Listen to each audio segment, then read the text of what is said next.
One of the reasons that I start with a spinal back bend and a relaxation action is because it helps people to feel the rib cage as well as the spine. And then from there it's easy to feel, once you've learned a back bend and the opposite movement of forward bend, you can put your awareness in your rib cage. You can then feel your ribs moving away from the front of your pelvis as you back bend, and you can feel them moving towards your pelvis as you front bend. That can be also thought of as you focus on the abs, lengthening the abs and then shortening the abs but keeping them relaxed. So going back to the lifting the chest and lowering it, once that is relatively smooth, it doesn't have to be perfect, it's just, can you feel the action, can you do it with some semblance of control? Then from there you can work on expanding your awareness to feeling the sides of the rib cage. I'll say side ribs, but really it's the sides of the ribs, or sides of the rib cage. So once you can feel your front ribs lifting, and it's a lifting feeling, but it could also be an expanding feeling, like if your fingers were ribs, it'd be like your fingers were moving away from each other. The ribs don't actually move away from each other. It's the change in shape of the rib cage, which makes the spaces slightly bigger. Something like that anyway, but it can feel like the rib cage is expanding. It's actually the ribs sliding with respect to each other that changes the tension in the tissue between the ribs. So what you can do while lifting the rib cage and lowering it is focus on feeling the fronts of the ribs lift and lower, expand and relax. And then you can try and expand that feeling to the sides of the rib cage. And movement may change slightly, but the idea is to not just feel the front ribs, but also to feel the side ribs. So you could feel the front rib cage, try to feel the side ribs expanding, lifting as well, and then relax.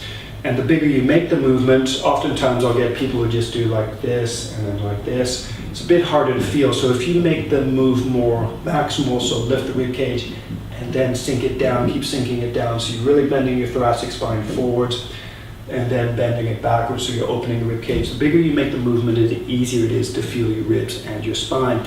And then the easier it is to feel your side ribs. So you lift the front ribs and then you can start to feel the side ribs lifting and then relax. And with the side ribs, with the lower part of the rib cage, what actually happens is the side ribs expand outwards. So maybe with your arms around the sides, I've seen people wrap a towel around them and then try to expand the towel and then relax, expand the towel, relax, whatever. But you could just put your hands on your lower ribs, lower side ribs, lift and relax, and try to lift your ribs. So then move away from the pelvis and relax. So that's something you can experiment. You could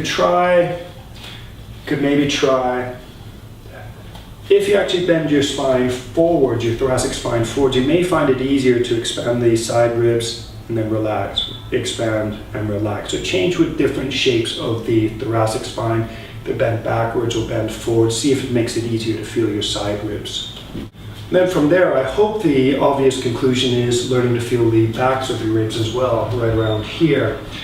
And this was actually something I used to focus on a lot, lifting the back ribs and lowering or lifting the backs of the ribs.